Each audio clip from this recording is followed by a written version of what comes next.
lives of those of us who are listening. Scott Derrickson, director of Doctor Strange. 1. Chief Commander Blues.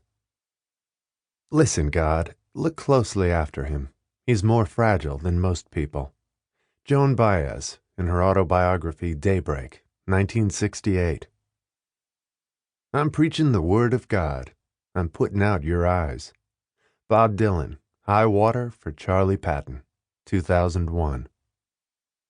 When I think of mystery, I don't think of myself. Bob Dylan once charmingly quipped. I think of the universe, like why does the moon rise when the sun falls? Why do caterpillars turn into butterflies? Dylan has refused to buy into the myth that his art is an unsolvable mystery. Speaking of his songwriting and performing, he said this to a journalist in 2001. I've had a God-given sense of destiny. This is what I was put on earth to do. Destiny or fate is something Dylan believes in. In fact, Jack Fate is the character he plays in his most recent film, Masked and Anonymous. Dylan is very accepting of the life he was given to live. He is resigned, he is content, and he is reminiscent, writes author Ronnie Cohane. In Masked and Anonymous, Dylan tells us that though it has been a wild ride, full of treachery and loyalty, hatred and gracious love, callousness and compassion, violence and passion, he and his alter ego, Jack Fate, have rode it well. As to when the alleged mystery began, Dylan aficionados can recite the basic immutable facts.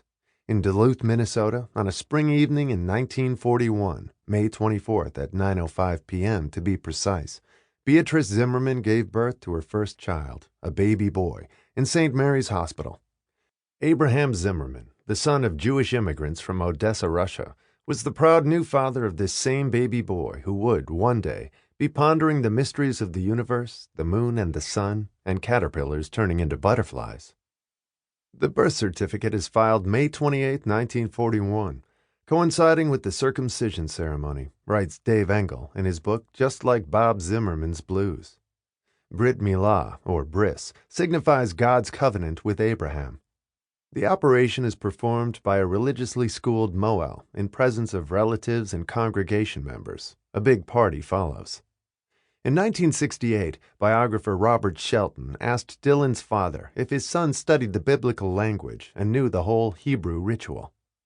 Bobby could speak. He knew 400 Hebrew words, remembered Abraham Zimmerman. Literally, he could speak Hebrew like they do in Israel today.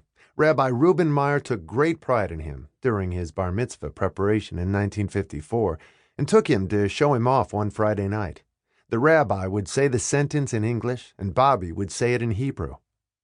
It is ironic that the seemingly inconsistent Bob Dylan, who occupies such hallowed space in the countercultural decade of the 1960s, has been so consistent in assuming that God exists. When asked by Neil Spencer of New Musical Express about the compatibility between his interest in Judaism, his visits to Israel in 1969 to 1971, and his controversial beliefs of 1979 to 1981, Dylan simply replied, "There's really no difference between any of it in my mind." In 2003, Larry Charles, the man who co-conspired with Dylan on the much-maligned Masked and Anonymous, spoke about this very topic. I think when he was born again, he was just expanding his feeling about religion and God, said Charles. In his mind, this is my interpretation, I don't think he saw such a disconnect between his Judaism and his Christianity. I think he sees it all as streams running from the same source. His definition of religion, his definition of God, is a very broad one and encompasses a lot of traditions, and I don't think they are in conflict with each other.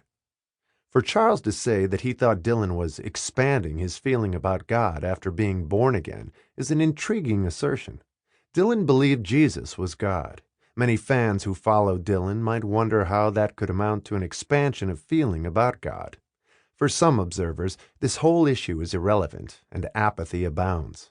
For the past 20 years, the only puzzle with each new Dylan album has been whether this serial monotheist is now a Christian or Jew, and most people I know stopped caring long ago, said Francis Davis of the Atlantic Monthly in 1999.